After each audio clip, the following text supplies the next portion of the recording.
जय हिंद मेरे सभी प्यारे विद्यार्थियों को। मैं राहुल फिर से एक बार आप सभी का वाईफाई स्टडी में स्वागत करता हूं। तो जितने भी मेरे प्यारे विद्यार्थी आ चुके हैं, एक बार जल्दी से वीडियो को लाइक कर दीजिए और सब्सक्राइब कर लीजिए चैनल को, और एक बार जल्दी से वीडियो को शेयर करके आ जाइए अपने यार दोस्त और चाहने वालों के साथ। तो जल्दी से एक बार वीडियो को शेयर करके आ जाइए। उसके बाद आज बहुत ही बेहतरीन और लाजवाब क्वेश्चंस के साथ क्लास को स्टार्ट करने वाले, और बहुत मजा आएगा आपको इस क्लास के अंदर। और साथ में जैसा कि आपके लिए एक मैथ्स मैजिक नाम से एक चैनल खोल दिया गया है, जिसपे मैथ्स की वीडियोस आपको, जैसा कि कभी कभी होता हो कुछ मेरी वीडियोस ढूंढनी पड़ती होगी, तो मैं वहाँ पर जो भी चीज़ आपको पढ़ाऊँगा तो वो आपको ढूंढने में ज़्यादा दिक्कत नहीं आएगी। तो मैथ्स मैजिक, ठीक है, नाम से वो आपका चैनल है। तो मैथ्स मैजिक इस तरह से ये नाम है उसका चैनल का, और एक दो बार मैं आपको इसका लिंक उसमें दे दूंगा टेलीग्राम में, इस वाले में, Rahul Deswal maths wifi study, जिससे कि आप इस चैनल पर डायरेक्ट पहुंच सकते हो। अभी शायद सर्च करने पर आ भी जाए, बट नहीं भी आएगा तो मैं यहाँ पर डाल दूँगा टेलीग्राम में। और दूसरी बात देखिए, सुबह की जो क्लास है वो डेली 9 बजे चल रही है। तो SCF का पार्ट 1 आज हुआ था, कल SCF का पार्ट 2 होगा। तो सभी स्टूडेंट्स सुबह वाली जो फ्री क्लास चल रही है ऐप पर, उसे डेली लिया करो। और जो SCF का आपका पार्ट 2 है, जो कि आपका कहाँ पर मिलेगा, ऐप पे। अगर आपको ऐप पे नहीं मिल रहा तो आपको नॉर्मल सा क्या करना है, आप simple Rahul Deswal maths wifi study ये अगर नाम लिखते हो टेलीग्राम पर, तो इस तरह से आपको वो ग्रुप दिखेगा। दिखाइए सर एक बार जल्दी से। तो देखिए इस तरह से आपको ग्रुप दिखाई देगा। उस ग्रुप के अंदर जब आप जाओगे तो उस ग्रुप के अंदर जाने का फ़ायदा क्या है, ये नहीं है कि सिर्फ इसी तरह के लिंक, आपको वहाँ PDF भी मिलेगी, आपको वहाँ पर ये लिंक भी मिलेगा जो फ्री क्लास का है, जो कि कल पार्ट 2 होगा SCF का। उस लिंक पर जब आप क्लिक करोगे तो क्लिक करते ही इस तरह से दिखाई देगा नोटिफाई मी का, उस पर क्लिक कर देना। इधर एक नन्नी मुन्नी मेरी फ़ोटो दिख रही होगी, इस पर क्लिक करना और इस तरह से आगे जाके फॉलो कर लेना। और फॉलो करते ही ये सभी चीज़ें कर लोगे तो नॉर्मल ये सुबह वाली क्लास का आपके पास मैसेज ही आ जाया करेगा। पहली बात तो ये फ़ायदा है आपको इस टेलीग्राम ग्रुप का। दूसरा, जो नया चैनल है मैथ्स मैजिक वाला, उसका भी लिंक आपको इसी टेलीग्राम में मिल जाया करेगा। दूसरा फ़ायदा। तीसरा फ़ायदा देखिए, एक कोड RD सर 10, सभी कैपिटल लेटर में, RD राहुल देसवाल, तो RD सर 10। तो RD सर ऑफलाइन में कहा करते थे, तो वहाँ से RD सर, ये बहुत से बच्चों ने मुझे सुझाव दिया कि सर ये कोड बहुत अच्छा है, तो RD सर 10 आपके लिए कोड लाया गया है। जब भी आप कोई भी अनअकैडमी पे सब्सक्रिप्शन लेते हो और आप एक पूरे कोर्स की आप तैयारी करना चाहते हो, ऐसी तैयारी जिसमें आपको बेस्ट टीम से पढ़ने का मौका मिले, बेस्ट टीम, पूरी टीम के साथ अगर आप पढ़ना चाहते हो, तो पूरी टीम, अगर आप चाहते हो एक बेहतरीन टीम से पढ़ना, तो इस कोड को लगाइए RD सर 10। तो आप कोई भी कोर्स खरीदोगे उस पर एक तो 10% डिस्काउंट मिलेगा, ऊपर से वहाँ पर जाकर आपको जो भी आपका बेस्ट टीचर है उस टीम को चुनने का मौका मिलेगा। जो भी आपको ऐसा लगता है, आपके दिमाग में आता है ये टीम चाहिए मुझे पढ़ने के लिए, वो पूरी टीम आपको वहाँ पर मिल जाएगी। मैं तो वहाँ पर मैथ पढ़ाऊँगा ही, साथ में जो भी कोई भी, जो इस तरह से सिंपल करना है सर, ये नहीं सिंपल, वो दिखाइए पीछे, इस तरह से जैसे ही आप वहाँ पर जाओगे ना टेलीग्राम के ग्रुप में, तो गेट सब्सक्रिप्शन पर क्लिक करना और नॉर्मल आप RD सर 10 लिखोगे तो आपको 10% का डिस्काउंट मिलेगा, ठीक है, जैसा ही नीचे लिखा है। तो टीम कैसे चुननी है, आप GS का जो भी बेस्ट टीचर है, ऐसा नहीं है कि आप कहो कि मैं एक ही टीचर से पढ़ूँ GS, किसी की हिस्ट्री आपको अच्छी लगती है तो हिस्ट्री पढ़ लेना उस टीचर से, किसी की फिजिक्स अच्छी लगती है फिजिक्स, किसी की आपको लगती है पॉलिटी तो पॉलिटी पढ़ लेना। इसी तरह से इंग्लिश के भी आपको बहुत सारे टीचर्स होंगे, बट जो भी आपके दिमाग में सबसे बेस्ट चलता है वो भी वहाँ पर पक्का होगा, और उससे आप इंग्लिश पढ़ सकते हो। इसी तरह से रीजनिंग पढ़ सकते हो, और मैथ्स तो मैं वहाँ पर आपको पढ़ाऊँगा ही। तो आपने अगर 9-10 टीचरों की एक टीम बना ली और उन्हीं से रेगुलर आप 1 साल पढ़ लिए, तो आप एक नहीं जितनी भी जॉब्स हैं उन्हें निकाल दोगे। तो RD सर 10 ये लगाकर, और जैसा कि मेरा कोर्स आज से शुरू हो गया है 12 जून से, आज ही का दिन था, 12 से 1 आज क्लास भी हुई थी, तो आज 12 से 1 क्लास हुई थी दिन में। तो अभी ट्रिग्नोमेट्री स्टार्ट करी है, इसके अंदर मैंने ट्रिगो मास्टर कोर्स है, ये हमारा मास्टर कोर्स, बट जो भी स्ट्रेटजी है आज मैंने बता दी थी, ठीक है। तो लाइव पढ़ने का एक अलग ही आनंद आएगा। नहीं तो ऐसा है कि अब अगर आप कल परसों जुड़ते हो तो जल्दी से जुड़ जाइए, क्योंकि फिर प्रीवियस वीडियोस वहाँ पढ़ी उन्हें देख भी सकते हो, बट अभी जल्दी से जल्दी जुड़ जाओगे तो सीधा क्लासेस को आराम से देख सकते हो, ठीक है भाई, ठीक है। तो ऐसा है, आप ये वाली बातें समझ आ गई होंगी। अब आगे चलते हैं क्लासेस पे, तो जल्दी से आ जाइए, क्लास देखते हैं क्या कह रही है क्लास। तो आज हम किस तरह के क्वेश्चंस करने वाले हैं, तो हम प्रॉफिट एंड लॉस पढ़ेंगे। ये तो हमें पता है प्रॉफिट एंड लॉस पढ़ेंगे, पर किस तरह के क्वेश्चंस, तो अगर आपने कल जैसे देखा होगा क्वेश्चन नंबर 9 दिखाइए सर एक बार। तो अगर हम क्वेश्चन नंबर 9 की बात करते हैं, सर लगाइए जल्दी से। तो इस तरह के क्वेश्चंस को कल हमने बात की थी जब आखिरी में जा रहे थे कि भाई इस तरह के क्वेश्चंस को अगर हम 10-15 सेकंड में निकालना सीख लें कि भाई कैसे 10-15 सेकंड में इतना बड़ा क्वेश्चन भी हम आसानी से सॉल्व कर पाएँ, तो इससे अच्छा क्या हो सकता है। पहली बात तो हमें आ ही जाए कि किस तरह से इसका आंसर देना है, दूसरी बात जल्दी से जल्दी, तो मज़ा ही आ जाएगा। ठीक है, तो इसी तरह के क्वेश्चंस करने वाले हैं। तो इसके लिए सबसे पहले एक छोटा सा क्वेश्चन देखते हैं। तो छोटा सा क्वेश्चन आपके सामने पहला लगाइए। तो पहला क्वेश्चन आपके सामने है, देखिए जो ये आपके सामने पहला क्वेश्चन है इसकी एक नॉर्मल सी सिंपल सी ट्रिक भी होती है। बहुत से बच्चे उस ट्रिक से इस क्वेश्चन का आंसर देते होंगे, पर एग्ज़ाम के अंदर उस ट्रिक का यूज़ अब ख़त्म हो चुका है। क्यों ख़त्म हो चुका है? जो ये पहला क्वेश्चन है ना इस तरह के क्वेश्चंस पहले पूछे जाया करते थे, पहले कभी, अब नहीं पूछे जाते। बट हाँ, पूछ सकता है किसी छोटे, जैसे कोई बहुत ही कभी ज़्यादा ही आसान पेपर आ गया तब पूछ लेगा। तो बच्चा क्या करता था इस तरह के क्वेश्चंस में। बट हाँ, इस तरह के क्वेश्चंस हमें आने चाहिए क्योंकि इसी को सीखते सीखते हम आगे बड़े क्वेश्चंस की तरफ जाएंगे। देखिए क्वेश्चन में कह रहा है कि 5 रुपये में 6 पेंसिल खरीदता है। पहली लाइन हिंदी में पढ़ते हैं, ठीक है। तो 5 रुपये में 6 खरीदी और उसके बाद 6 रुपये में कितनी बेची? 5। तो डायरेक्ट इसका आंसर कि भाई कितने परसेंट का उसे प्रॉफिट या लॉस हो रहा है, उसके लिए क्या करना है, इन दोनों का मल्टीप्लाई यहाँ लिख देंगे, इन दोनों का मल्टीप्लाई यहाँ लिख देंगे। यानी 25 रुपये में अगर उसने खरीदी होगी तो इतने बेची, और 25 पर कितने का प्रॉफिट? 11 का प्रॉफिट, और 25 पे 11 का प्रॉफिट, परसेंट के लिए मल्टीप्लाई बाय 100, तो हमारा ये आ जाएगा 44% का क्या हो रहा है? प्रॉफिट। पर आपको ये तो लग गया कि यार क्या बात है यार, ये तो बहुत अच्छी चीज़ थी, इसकी इसमें मल्टीप्लाई, इसकी इसमें, और डायरेक्ट आंसर आ गया।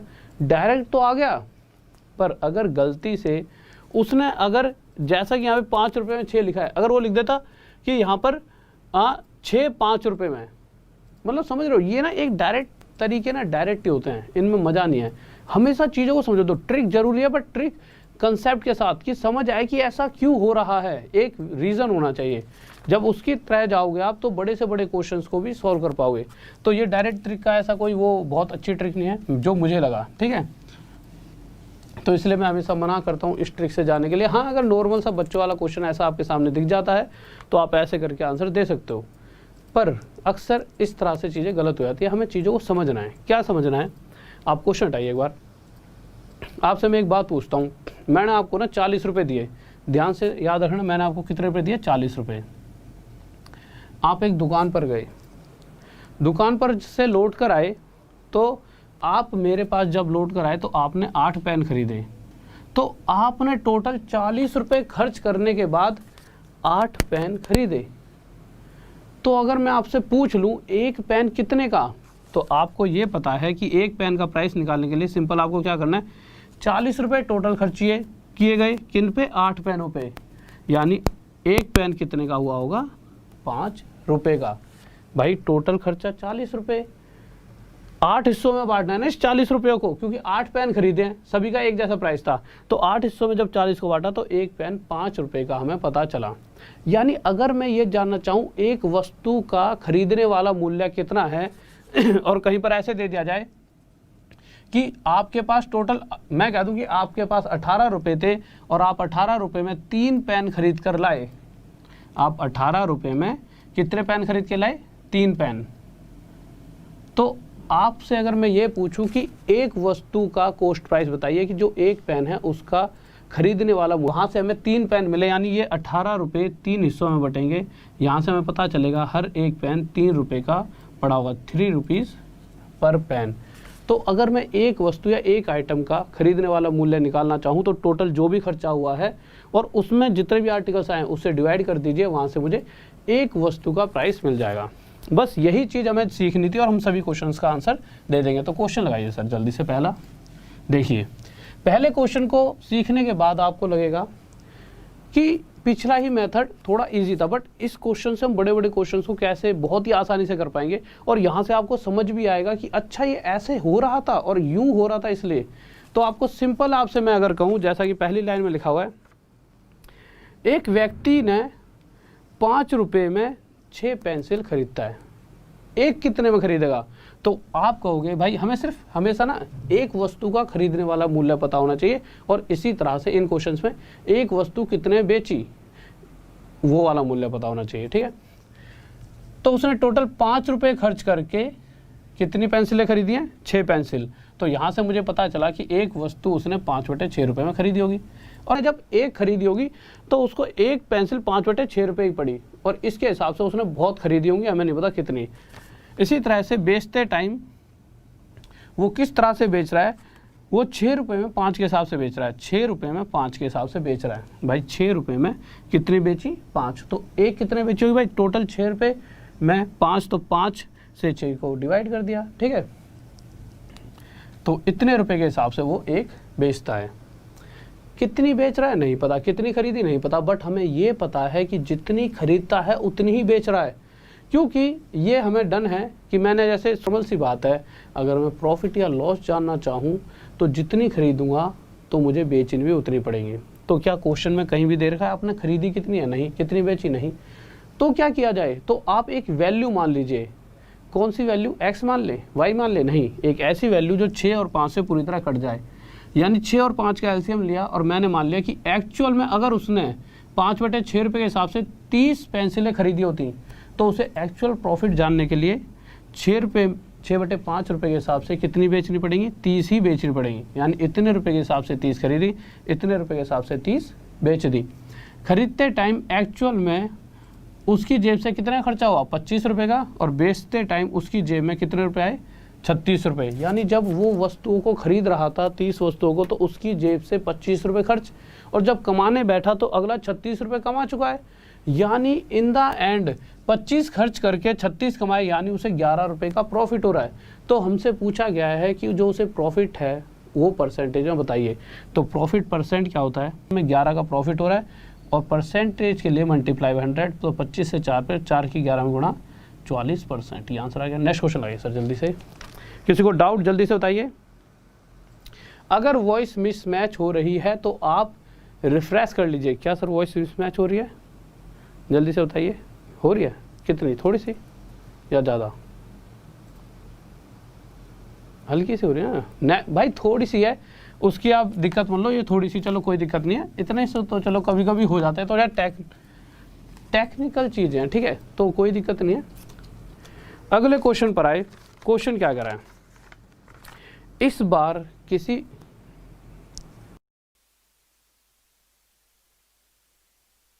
हाँ भाई अब बताना, चलिए जल्दी से बताओ। अब वॉइस सही आ रही है? जल्दी से बताइए, अब वॉइस सही आ रही है कि नहीं? जल्दी से सभी बच्चे जवाब देंगे, अब वॉइस सही आ रही है या नहीं।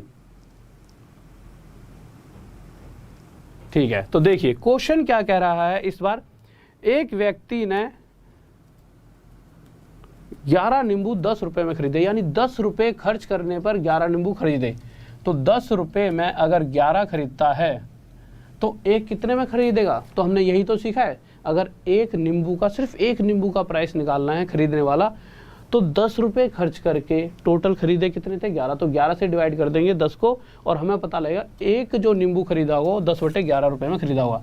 यानी जब वो खरीदने गया और उसने पूछा होगा भाई एक नींबू कितने में मिलेगा, तो उसने कह दिया होगा 10/11 रुपये के हिसाब से मिलेंगे। अब चाहे आप जितने मिले वो बेचे, यानी एक नींबू 11/10 रुपये के हिसाब से बेच दिया। अब खरीदे कितने, बेचे कितने नहीं पता, हम मान लेते हैं। क्या मानेंगे? एक ऐसी वैल्यू जो 11 और 10 से पूरी तरह से डिवाइड हो जाए। वो क्या होगी? 110। 11 और 10 का एलसीएम। तो मैंने माना कि भाई 10/11 रुपए के हिसाब से। अभी भी दिक्कत आ रही है?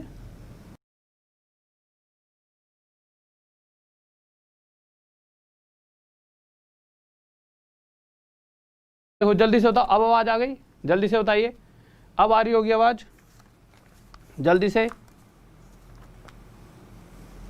हाँ भाई जल्दी से बताइए, अब आवाज आ रही है?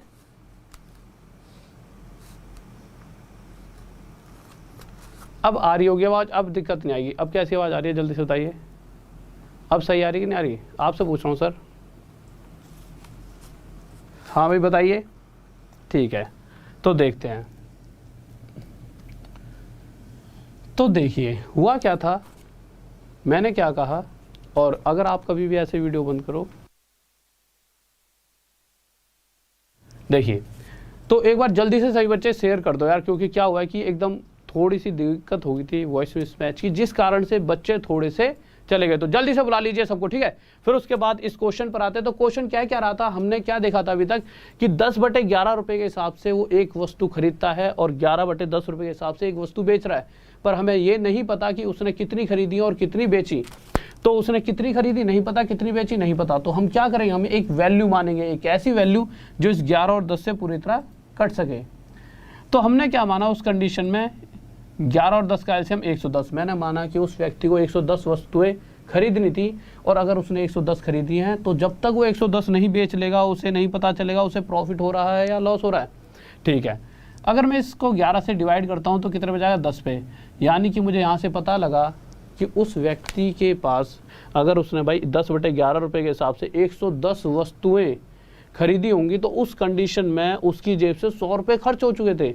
और जब वो बेचने लगा तो एक वस्तु इतने की, तो 110 वस्तुएं कितने बेच दी होंगी, 121 रुपये में।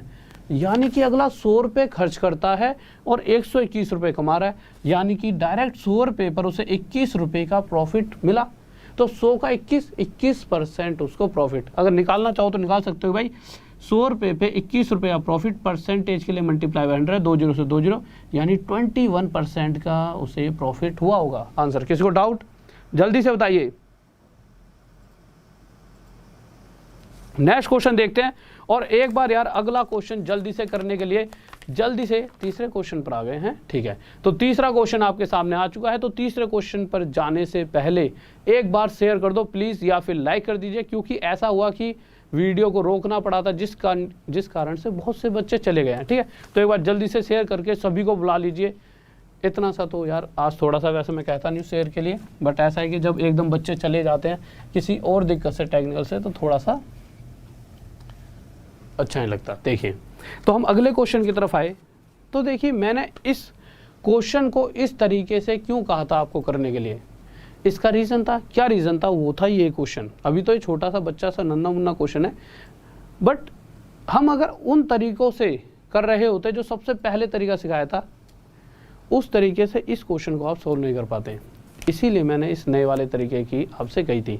तो क्वेश्चन 3 की अगर मैं बात करूं तो क्वेश्चन 3 में क्या रखा है कि एक दुकानदार 10 रुपये खर्च करके 11 नींबू खरीदता है। वही बात जो पहले गई थी, यानी अगर मैं 10 रुपये खर्च करके 11 नींबू खरीदता हूँ तो एक नींबू कितने में खरीदूंगा, 10/11 रुपये में।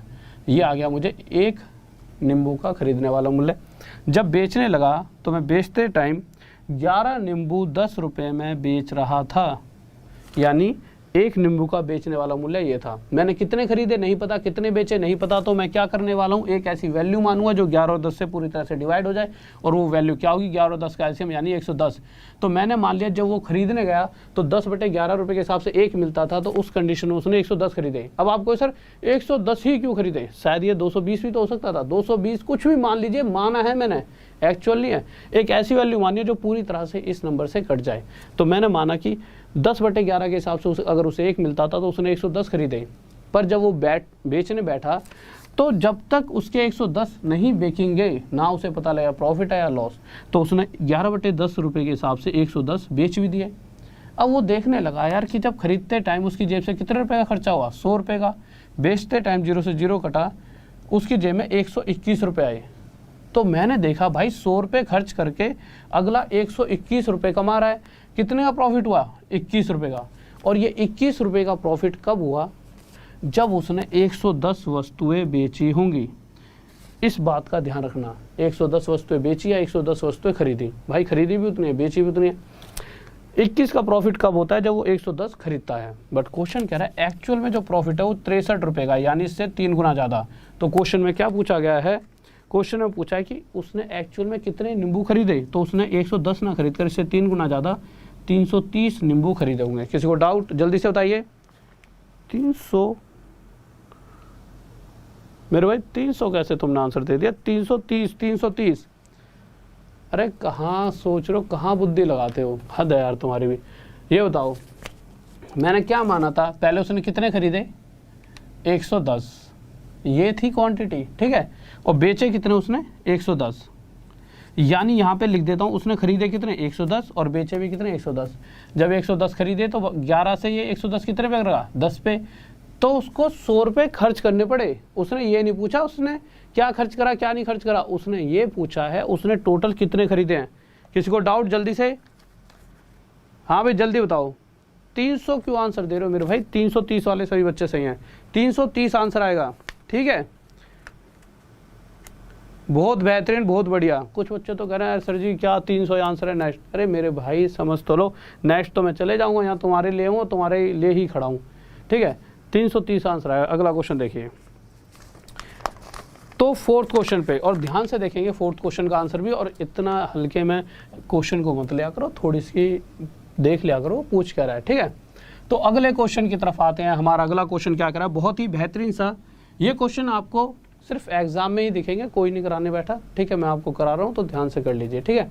तो अगले क्वेश्चन पर आते हैं। फोर्थ क्वेश्चन में क्या कह रहा है, ठीक है। तो जब एग्जाम में दिखेंगे तो उस टाइम अफसोस बनाने से बेहतर है अभी ध्यान से पढ़ो और कोशिश करो सही आंसर देने की। गलत आ भी रहा है तो कोई दिक्कत नहीं, बट निकालो तो सही। अब मुझे लगता है कि आप सभी पक्का मुझे 100% सही आंसर दोगे। तो सबसे पहले अगर मैं देखूं तो उसने क्या कहा कि उसने कुछ संतरे खरीदे व्यक्ति ने। किस तरह से वो खरीद रहा है संतरे, वो 34 रुपये खर्च करता है। अच्छा 34 रुपये खर्च कर कितने लाया 8।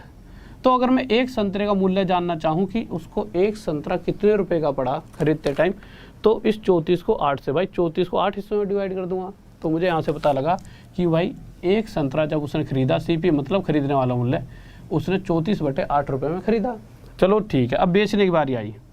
जब बेचने की बारी आई तो उसने 57 रुपीज़ खर्च करके, 57 रुपीज़ में 12 क्या बेच दिए। यानी खरीदता है तो 34/8 रुपये में एक खरीद लेता है, बेचता है तो 57 से ही 12 रुपये में एक बेच देता है, ठीक है। बट ये जो नीचे 8 और 12 है ना, दिक्कत दे रहा है, तो मुझे नहीं चाहिए यहाँ पे 8 और 12, क्योंकि फ्रैक्शन में कैलकुलेशन टफ हो जाती है। तो मैंने क्या चाहा कि 8 और 12 को हटाऊँ, तो मैंने 8 और 12 का एलसीएम लिया, और 8 और 12 का एलसीएम कितना हो गया 24। तो मैंने मान लिया कि जब वो खरीद रहा था तो उसने कितने खरीदे होंगे 24। तो यहाँ पे लिख देता हूँ जिससे कि आप बाद में कंफ्यूज ना हो, कितने खरीदे और कितने बेचे। 24 ही खरीदे और उसने 24 ही बेचे। खरीदते टाइम इतने का एक था तो 24 कितने पड़े उसे 102 रुपये के। बेचते टाइम एक कितने बेच रहा था तो 24 कितने बेचे 114 में। अब अगर मैं देखूं यार मेरी जेब से 102 रुपये गए, मेरी जेब में 114 रुपये आ गए, यानी एक्चुअल में मुझे पहले से 12 रुपये ज़्यादा मिल रहा है, यानी मैं 12 रुपये कमा चुका हूँ। पर ये 12 रुपये मैं कब कमाता हूँ, जब मैं 24 आर्टिकल खरीदता हूँ या फिर 24 बेचता हूँ। जैसा ही क्वेश्चन में पूछा गया है, देख लेते हैं कितने खरीदे, ठीक है। तो अगर मैं 24 खरीदता हूँ तो मुझे 12 का प्रॉफिट होता है। तो अगर आप डायरेक्ट आंसर देना चाहो तो आप आसानी से यहाँ से डायरेक्ट आंसर भी दे सकते हो। कैसे, आपका जो प्रॉफिट है, जितनी वस्तुएं खरीदी हैं, प्रॉफिट उसका क्या है आधा है, यानी कि जितना भी प्रॉफिट हो रहा है उसका डबल कर दीजिए, उतनी आपने वस्तुएं खरीदी है। तो क्वेश्चन में प्रॉफिट कितने का दिखा रखा है, एक्चुअल में 45 रुपये का है। तो 45 का प्रॉफिट है, तो जो खरीदी गई होंगी वस्तुएं वो कितनी होंगी, 45 का डबल 90 है। ये डायरेक्ट आंसर आ सकता था, बट डायरेक्ट भी नहीं जाना चाहते तो भाई ये जो प्रॉफिट है 12 का नहीं है, कितने का है 45 का। इस 12 से कितने गुना ज़्यादा, 45/12 गुना ज़्यादा। तो इसी तरह से उसने जो टोटल वस्तुएं खरीदी हैं वो भी 24 ना होकर 24 का 45/12 गुना ज़्यादा। 12 से 2 पे कटेगा, 45 दूनी 90 है, यानी उसने 90 वस्तुएं खरीदी होंगी। किसी को डाउट जल्दी से बताइए। हाँ भाई शेयर लाइक करो, जल्दी से लाइक कीजिए, ठीक है। तो अब आपको समझ आ गई हैं चीज़ें। अब आप अगले क्वेश्चन पर आ जाते हैं। Question number 5। ये क्वेश्चन आपको लगा यार ये तो पहले ही तो क्वेश्चन था, फिर से वही आ गया। बट जैसे जैसे इस क्वेश्चन की गहराई में जाओगे, इस क्वेश्चन को आगे तक देखोगे, तो आपको एहसास होगा कि नहीं ये तो कुछ और ही कह रहा है क्वेश्चन। तो जल्दी से देखिए इस क्वेश्चन का आंसर क्या होने वाला है। सभी बच्चे बताएंगे इस क्वेश्चन का आंसर। तो फिर उसके बाद में आज आपको यहाँ पे एक सांप निकल गया तो उसकी स्टोरी बताऊँगा। निकला कल था बट आज भी आ गया था, तो कैसे क्या हुआ, ठीक है। क्लास के टाइम पे आज सुबह में जब वो फ्री वाली क्लास ले रहा था तो मैं आपको बताऊंगा, बट अभी थोड़ा सा इन चीज़ों को सीख लो, फिर जब नेक्स्ट टाइप करेंगे ना, क्योंकि बच्चों के मैसेज भी आए थे 1-2 के, ठीक है। तो उस टाइम मैं आपको चीज़ें बताऊंगा। देखिए अगर इस क्वेश्चन की बात करते हैं तो क्वेश्चन क्या कह रहा है, 5th क्वेश्चन। क्वेश्चन कह रहा है एक व्यक्ति ने कुछ नींबू खरीद लिए और खरीदते टाइम क्या करा। अच्छा, पिछले क्वेश्चन में क्या था, एक बार खरीदता था, दूसरी बारी में तो बेच देता था अगला, बट इस बार क्या हुआ कि वो अलग अलग जगह जाकर 2 बार नींबुओं को खरीद कर लाया। तो पहली बार जब वो खरीदने बैठा तो उसने 10 रुपये में कितने खरीदे, टोटल 11। यानी अगर मैं एक नींबू कितने का पड़ा उसे, एक नींबू पड़ा 10/11 रुपये में। यानी पहले वाला गट्टा सा नींबू का खरीदा होगा तो उसने एक नींबू उसे 10/11 रुपये के हिसाब से पड़ा और उस हिसाब से उसने खरीदे होंगे कुछ ना कुछ। फिर वो थोड़ा सा आगे और बढ़ा तो आगे उसे मिल रहे थे 10 रुपये में 9 के हिसाब से, ठीक है। तो उसने ये वाले नींबू भी खरीदे भाई कुछ, बट क्वेश्चन ये साफ साफ कह रहा है जितने पहले खरीदे उतने ही बाद में खरीदे हैं, ठीक है। आगे फिर उसने क्या करा भाई, बेचने बैठ गया अगला, और बेचते टाइम उसने क्या करा है, 1 रुपये में एक टॉफ़ी नहीं है वो नींबू है, थोड़ा सा वहाँ पे टॉफ़ी लिखा हुआ है, प्रति टॉफ़ी, अच्छा ठीक है। तो 1 रुपये में एक के हिसाब से बेच देता है वो, बस टॉफ़ी को हिंदी में नींबू कर लेना और इंग्लिश में टॉफ़ियाँ, सॉरी हिंदी में टॉफ़ियाँ इंग्लिश में नींबू, बस नींबू और टॉफ़ी लिखा है, क्वेश्चन सही है, ठीक है। बेचते टाइम उसने 1 रुपये में एक के हिसाब से आर्टिकल्स को बेचना शुरू कर दिया, ठीक है। तो इस बात का ध्यान रखना, बेचते टाइम 1 रुपये में एक बेचा, यानी कि इन द एंड हमें ये समझ आ गया उसने 1 रुपये में एक वस्तु बेच रहा है। अब हम आते हैं क्वेश्चन के ऊपर। हम क्या करते थे, जो भी नीचे वैल्यू लिखी होती थी इसका एलसीएम लेते थे। एलसीएम क्या आएगा, 99। हम क्या मानते थे कि भाई इस प्राइस में अगर वो एक खरीदता है तो मैं मान लेता हूँ अगर उसने इस प्राइस में 99 खरीदे होते, माना है ये मैंने, ठीक है। 100% तय नहीं उसने 99 खरीदे, वो तो आगे पता लगेगा, बट हमें प्रॉफिट और लॉस परसेंट निकालना, उसमें तो भाई एक मानी हुई वैल्यू भी सही आंसर देती है, ठीक है। अगर पहले 99 खरीदे तो दोबारा भी उसने उतने खरीदे, दोबारा भी 99 खरीदे, पर जब वो बेचने बैठा तो वो कितने बेचेगा आपके हिसाब से, 99 बेचेगा? नहीं। क्यों नहीं बेचेगा 99? क्योंकि मैंने आपको समझाया है जितने भी वो आर्टिकल्स खरीदेगा जब तक वो उतने बेच नहीं लेगा उसे नहीं पता कि एक्चुअल में उसे प्रॉफिट होगा कि लॉस होगा। यानी कि अगर मैं देखूं उसने पहले 99 खरीदे, फिर 99 और खरीदे, टोटल कितने खरीदे, 198। तो जब तक वो 198 बेच नहीं लेता उसे क्या पता एक्चुअल में प्रॉफिट हो रहा है या लॉस। तो जितने खरीदेगा 99, 198 तो उतने ही उसे बेचने पड़ेंगे। पर अब देखते हैं कि जब वो 10/11 रुपये के हिसाब से 99 खरीदने गया तो उसकी जेब से कितने रुपये का खर्चा हुआ, 90 रुपये का। और जब वो 10/9 रुपये के हिसाब से 99 और खरीदे होंगे उसने तो उसकी जेब से कितने रुपये और खर्च हुए, 110 रुपये और।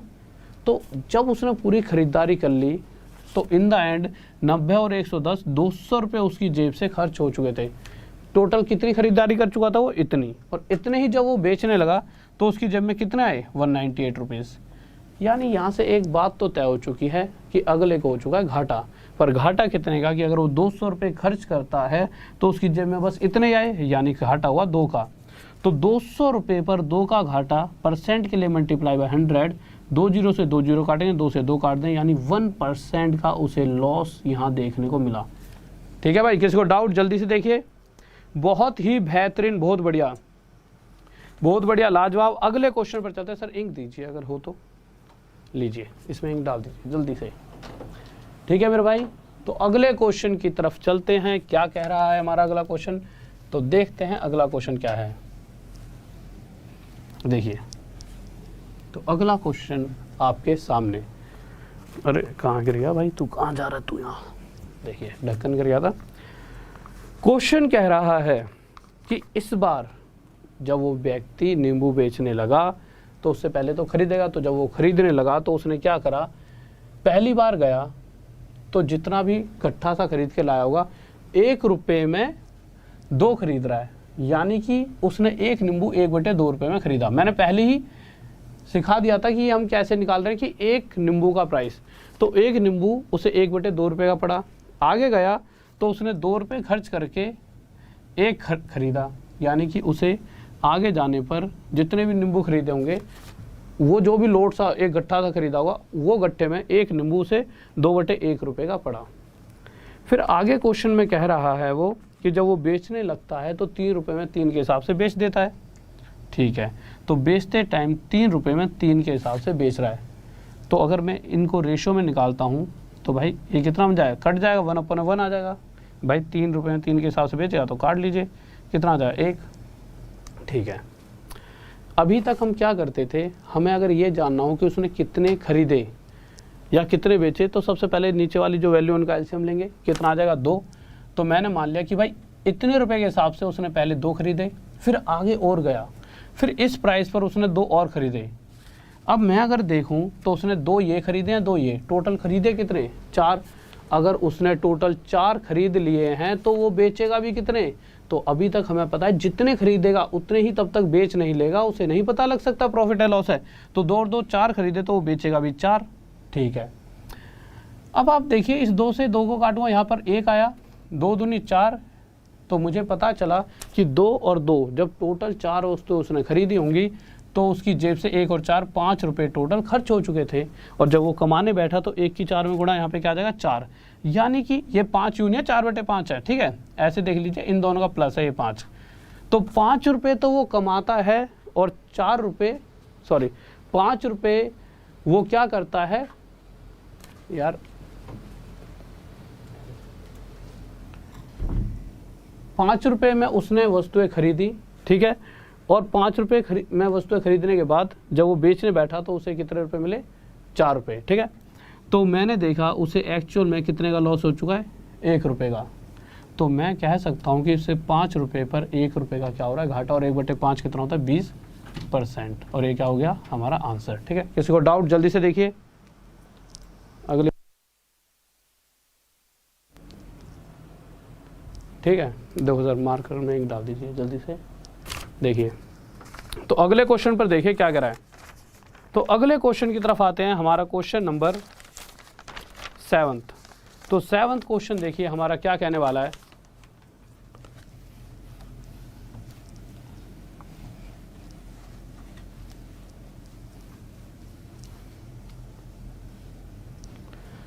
तो 7th क्वेश्चन क्या कह रहा है, जल्दी से देखेंगे। अच्छा 7th तो हमने कर ही लिया था, इस तरह का आप कर लोगे, इसका होमवर्क में आंसर दे देना। 8th पे आ जाइए जल्दी से। तो 8th क्वेश्चन देखिए जल्दी से, क्या होगा जल्दी से बताइए भाई। अरे मेरे भाई नाराज नहीं हुआ, मैं कहता इंक डाल दीजिए, और बस मैंने ये बंद कर रखी थी इससे। मैं सर जल्दी से इंक डाल के देना यार, मैंने ये कहा था और आपको लग रहा हो पता नहीं मैं क्या बोल रहा हूँ। अगर आवाज़ बंद करूँगा तो आपको ऐसा लगता हो गुस्सा हो रहा हूँ। बस ऐसा होता है कि आवाज़ बंद होती है तो आपको ऐसा लगता था नहीं मैं क्या कह रहा हूँ। देखिए क्वेश्चन की तरफ आते हैं। 8th क्वेश्चन क्या कह रहा है, 8th क्वेश्चन कह रहा है हमारा, एक दुकानदार है, उसने क्या करा, उसने 40 रुपये खर्च करे। अगर मैं आपसे पूछूं कि भाई तुम्हारे पास 40 रुपये थे, तुम 40 रुपये खर्च कर लाए और तुम सिर्फ 3 ही वस्तुएं खरीद कर लाए, तो एक वस्तु तुमने कितनी खरीदी होगी। 40 रुपयों को 3 हिस्सों में बांट दीजिए, वहां से आपको पता लग जाएगा एक वस्तु 40/3 रुपये की आप खरीद कर लाए हो। इसी तरह से थोड़ी सी और आगे बढ़े और आगे जाकर आपने 60 रुपये खर्च करके 5 वस्तुएं और खरीदी, यानी 60 रुपये खर्च करके 5 और खरीदी, तो एक कितनी खरीदी 60/5 रुपये की। यानी कुछ वस्तुएं यहाँ खरीदी हैं जिनका प्राइस था 40/3 रुपये के हिसाब से, कुछ यहाँ खरीदी 60/5 रुपये के हिसाब से। बट जब बेचने लगे तो बेचते टाइम 50 रुपये में 3 के हिसाब से आप बेच रहे हो। यानी बेचने वाला मूल्य क्या है, अगर आप एक वस्तु का मूल्य निकालते हो तो आप 50/3 रुपये के हिसाब से एक वस्तु को बेच रहे हो। टोटल खरीदी कितनी नहीं पता, टोटल बेची कितनी नहीं पता। तो हम करते क्या थे इस तरह के क्वेश्चंस में, 3, 5 और इस 3, इन सभी का एलसीएम लेते हैं। इन सभी का एलसीएम यानी एक ऐसी वैल्यू जो 3, 5 और 3 से पूरी तरह कट जाए, और वो वैल्यू क्या आएगी हमारी 15। यानी मैंने मान लिया जब वो व्यक्ति गया होगा तो उसने 40/3 रुपये के हिसाब से शुरुआत में 15 वस्तुएं खरीदी। ये वैल्यू मैंने मानी है, एक्चुअल नहीं है। तो मैंने माना कि उसने शुरू में 15 खरीदी, आगे और निकला तो इतनी ही और वस्तुएं इस प्राइस पे खरीद ली, यानी कि उसने 15 पहले खरीदी, 15 और खरीदी, तो ओवरऑल कितनी खरीद लाया 30। अब जब वो 30 घर पे खरीद के लाया होगा, दुकान में बैठा होगा, तो वो बेचेगा भी 30, तो उसे बेचनी भी कितनी पड़ेगी 30। तो यहाँ पे लिख लेते हैं, उसने टोटल खरीदी तो भी 30 और बेची तो भी 30। जब वो खरीदने लगा होगा यहाँ पर, तो इस प्राइस के हिसाब से उसने यहाँ पे 200 रुपये खर्च करे, और यहाँ पे खरीदते टाइम उसने 180 रुपये और खर्च करे। तो ओवरऑल अगर मैं आपसे पूछूं कितना खर्चा हुआ तो आप कहोगे 200 और 180, अगला इन दोनों को अगर मैं जोड़ देता हूं तो अगला 380 रुपये खर्च कर चुका है। मैंने कहा ठीक है, खर्च कर दिया उसकी अगले की इच्छा, पर उसने कमाया कि नहीं कमाया? तो हमें पता है एक वस्तु इतने में बेचता है तो 30 वस्तु कितने में बेचेगा? 30 वस्तु बेचेगा 500 रुपये में।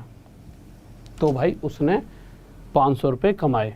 380 खरीदते वक्त खर्च करे, 500 रुपये उसने कमा लिए, तो एक्चुअल में उसको 120 रुपये का प्रॉफिट हुआ है। बट क्वेश्चन क्या कह रहा है? क्या उसे 120 रुपये का प्रॉफिट हुआ? अच्छा, अगर ये 120 का प्रॉफिट कब होता है? जब वो 30 वस्तुएं खरीदता है या फिर 30 बेचता है। बट क्वेश्चन साफ साफ कह रहा है जो उसका प्रॉफिट है वो 120 का नहीं है, थोड़ा सा सर छोटा कर दीजिए, उसका प्रॉफिट है 2412 रुपीज़ का। यानी इससे जो एक्चुअल प्रॉफिट है, जो क्वेश्चन कह रहा है, वो कितने गुना ज़्यादा है? 2412 अपॉन में 120 गुना। जब आपको पता है कि 120 से आप इसे नहीं काट पाओगे जल्दी तो 2412 अपॉन में 120 कर दीजिए। तो इसी तरह से हमारी जो टोटल आर्टिकल्स हैं जो खरीदे या बेचे वो भी 30 ना होकर इससे 2412 अपॉन में 120 गुना ज़्यादा होंगे। 0 से 0 कट जाएगा, 12 2 जा 24, 0 12 जा 12, इसकी इसमें मल्टीप्लाई कर 3 जा 3, 0 3 2 जा 6, यानी 603 वस्तुएं खरीदी होंगी या बेची होंगी। किसी को डाउट? अरे भाई साहब हद हो गई, 30 कहाँ से आया? भाई तुमसे मैंने कही कि जा दुकान से कुछ लिया खरीद कर, तुम 15 चीज़ें पहले ले आए, 15 चीज़ें बाद में, और मतलब थोक की दुकान से लाए 15 चीज़ें, 30 नहीं हो गई। जब बेचने लगोगे तो 15 और 15 टोटल 30 नहीं बेच लोगे तब तक क्या पता लगेगा प्रॉफिट है कि लॉस है। अगले क्वेश्चन पर आओ जल्दी से। तो 9th क्वेश्चन देखिए क्या करा है। तो 9th क्वेश्चन पर आते हैं जल्दी से। हाँ भाई, किसी को डाउट जल्दी से बताइए। सिद्धार्थ मालविया, थैंक यू मेरे भाई, थैंक यू। तो इसको मिटा देते हैं। अब अगला क्वेश्चन, जिस क्वेश्चन की मैं बात कर रहा था, 9th क्वेश्चन, देखने में आपको थोड़ा सा लगेगा कि यार अटपटा चटपटा सा, बट इसको भी हम बहुत ही आसानी से सॉल्व करने वाले हैं। देखते हैं हम इस क्वेश्चन को कैसे सॉल्व कर पाएंगे, ठीक है। तो जल्दी से देखिए, और कोई भी बच्चा ऐसा नहीं होना चाहिए कि यार यूँ सोचो अरे यार इतना बड़ा क्वेश्चन कहाँ मेरे एग्जाम में आएगा। भाई साहब ये आपके एग्ज़ाम के ही क्वेश्चंस हैं, कल को आ जाएगा तो दुखी भी आप ही होगे कि यार आज ये हमारे एग्ज़ाम में आ गया और हमने इस क्वेश्चन पर ध्यान नहीं दिया, ठीक है। तो क्वेश्चन इतना दो, जब इतनी सारी चीज़ें पढ़ ली तो ये क्वेश्चन भी बहुत आसान है, जब आप पढ़ोगे तो आसानी लगेगा, ठीक है। तो जल्दी से बताइए, एक बार इसे ढंग से पढ़ लो।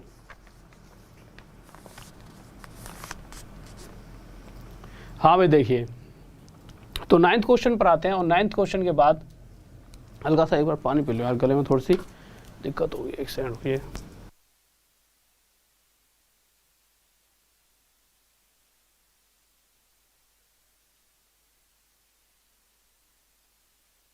देखो यार क्वेश्चन क्या कह रहा है। क्वेश्चन पर आते हैं तो जल्दी जल्दी देखते हैं। क्वेश्चन कह रहा है पहली बारी में जब वो खरीदने गया तो 2 रुपये में 5 के हिसाब से कुछ वस्तुएं खरीदी, फिर आगे और गया तो 3 रुपये में 7 के हिसाब से और वस्तुएं खरीदी, और जब वो बेचने लगा तो बेचते टाइम 6 रुपये में 5 के हिसाब से उसने कुछ वस्तुएं बेच दी। ये 3 तरह से उसने चीज़ें चली हैं। कितनी खरीदी खरीदते टाइम नहीं पता, बेचते टाइम कितनी बेची नहीं पता। तो हम क्या करेंगे, हम इस नीचे वाले 5, 7 और 5 का एलसीएम लेंगे, और इसका एलसीएम क्या आ जाएगा? 5 और 7 का एलसीएम क्या होता है? 35। देखो 5, 7, 5 का एलसीएम 35 आएगा। तो मैंने क्या करा कि भाई पहले जितनी खरीदी बाद में भी उतनी खरीदी। मैंने यहाँ पे भी 35 रखा, यहाँ पे भी 35। बट जैसे ही हम आगे आते हैं तो आगे क्वेश्चन में क्या कहा गया है? आगे क्वेश्चन में कहा गया है कि जितनी भी वस्तुएं खरीदी गई हैं उनके बीच में रेशो है। किस चीज़ का रेशो है? कि भाई पहले जितनी खरीदता और बाद में जितनी खरीदता है। देखो अगर मैं इन दोनों का रेशो देखूं तो ये दोनों 35 है, इन दोनों के बीच का रेशो क्या है? 1:1। बट क्वेश्चन कह रहा है पहले जितनी खरीदी और बाद में जितनी खरीदी है उनके बीच का रेशो क्या है? 3:2। अगर मैं इसे 3:2 बनाना चाहूँ तो मुझे इसकी 3 की मल्टीप्लाई और यहाँ पे 2 की, ये तो 3:2 बन गया। इसी तरह से अगर मैं इन दोनों के साथ, यहाँ पे ही मैंने भाई 35 लिया, यहाँ पे ही 35, ठीक है, और मैं चाहता हूँ कि जो ये दोनों टोटल वस्तुएं हैं इनके बीच का रेशो क्या होगा? 3:2। तो मुझे क्या करना पड़ेगा? सबसे पहले हमेशा ना इक्वल इसीलिए मैंने माना है कि जिससे इन दोनों को 3:2 में बनाना आसान होगा। तो सबसे पहले 35 बराबर है 3:2 के लिए बस यहाँ 3 की मल्टीप्लाई यहाँ 2 की करके देख लो। जब 35 से 35 कट गया डायरेक्ट 3:2, इसीलिए दोनों मैंने अभी भी इक्वल ही रखी। तो क्वेश्चन ने कहा है कि जब इन वस्तुओं का और इन वस्तुओं को आपस में काटा जाएगा तो रेशो 3:2 आना चाहिए, इसीलिए मैंने यहाँ 3 और यहाँ पे 2 की मल्टीप्लाई करी। अब जिस कारण से मैंने देखा 35 3 105, यानी ये टोटल वस्तुएं कितनी बन चुकी हैं 105, तो यहाँ पर मैं क्या लिख दूंगा 105, यानी पहले उसने 105 खरीदी होंगी, तो उस कंडीशन में 35 दूनी 70, यहाँ पे उसने 70 खरीदी होंगी। अब पहले 105 खरीदी फिर 70 खरीदी, तो 105 प्लस 70 175 खरीद के घर पे आया, अपने टीए पे बैठा तो बेचने लगा, तो उसे पता था कि मुझे टोटल 175 तो बेचनी पड़ेंगी। ठीक है, तो अब आप इस बात का ध्यान रखना। अगर मैं आपसे एक छोटी सी बात पूछूं, उसने टोटल कितनी खरीदी, तो आप कहोगे 175, और उसने टोटल बेची भी 175 है। ठीक है, तो यहाँ पर लिख देता हूँ उसने टोटल कितनी खरीदी 175। इन चीज़ों को मिटो देता हूँ। अब आप इसको देखिए, अगर मैं इसको काटता हूँ तो ये किससे घटा 21 से, और ये कितना आ चुका हमारा 42, यानी कि अगर 2/5 रुपये के हिसाब से इतनी वस्तुएं उसने खरीदी होंगी तो टोटल 42 रुपये उसकी जेब से खर्च हुए। आगे जब वो ये वस्तुएं खरीदने लगा तो टोटल 30 रुपये और उससे खर्च हुए होंगे, यानी कि टोटल 42 रुपये और 30 रुपये, वो 72 रुपये तो खर्च कर चुका है खरीदते वक्त। अब उसकी कमाने की बारी आई, कमाएगा भी अगला। जब वो कमाने बैठा तो 5 से इसे काटे 5 3 15 5 5 25, और 35 की 6 में गुणा करेंगे कितना आ जाए 210, तो कमाते वक्त उसने 210 रुपये कमा लिए। ठीक है, अब अगर मैं इसमें से इसको माइनस करता हूँ तो इसको 72 को यहाँ से माइनस करूँगा, ये 8 आ जाएगा। ठीक है, और ये आ जाएगा 10 में 7 के 3 138, यानी कि एक्चुअल में उसे 138 रुपीज़ का प्रॉफिट हो रहा है। भाई प्रॉफिट तो बहुत हो रहा है। अच्छा, ये 138 रुपीज़ का प्रॉफिट हुआ कब, जब उसने 175 खरीदी और 175 बेची। पर क्वेश्चन साफ साफ कह रहा है उसको प्रॉफिट जो है 138 का नहीं है, कितने का प्रॉफिट है उसे 276 रुपीज़ का, यानी इस 138 से 2 गुना ज़्यादा का उसे प्रॉफिट है। तो एक्चुअल में जो उसने वस्तुएं खरीदी वो भी 175, यहाँ पे लिखा ना, यहाँ लिख देता 175 ना होकर इससे 2 गुना ज़्यादा होंगी, यानी कितने आ जाएंगे 350। किसी को डाउट जल्दी से बताइए। बहुत बेहतरीन भाई, बहुत बढ़िया। किसी को डाउट भाई जल्दी से। ठीक है, नेक्स्ट क्वेश्चन देखते हैं आसान सा। ठीक है, तो जल्दी से आते हैं 10वें क्वेश्चन पर। तो 10वां क्वेश्चन देखिए क्या कह रहा है। 10वां क्वेश्चन देखते हैं क्या कहना चाहता है।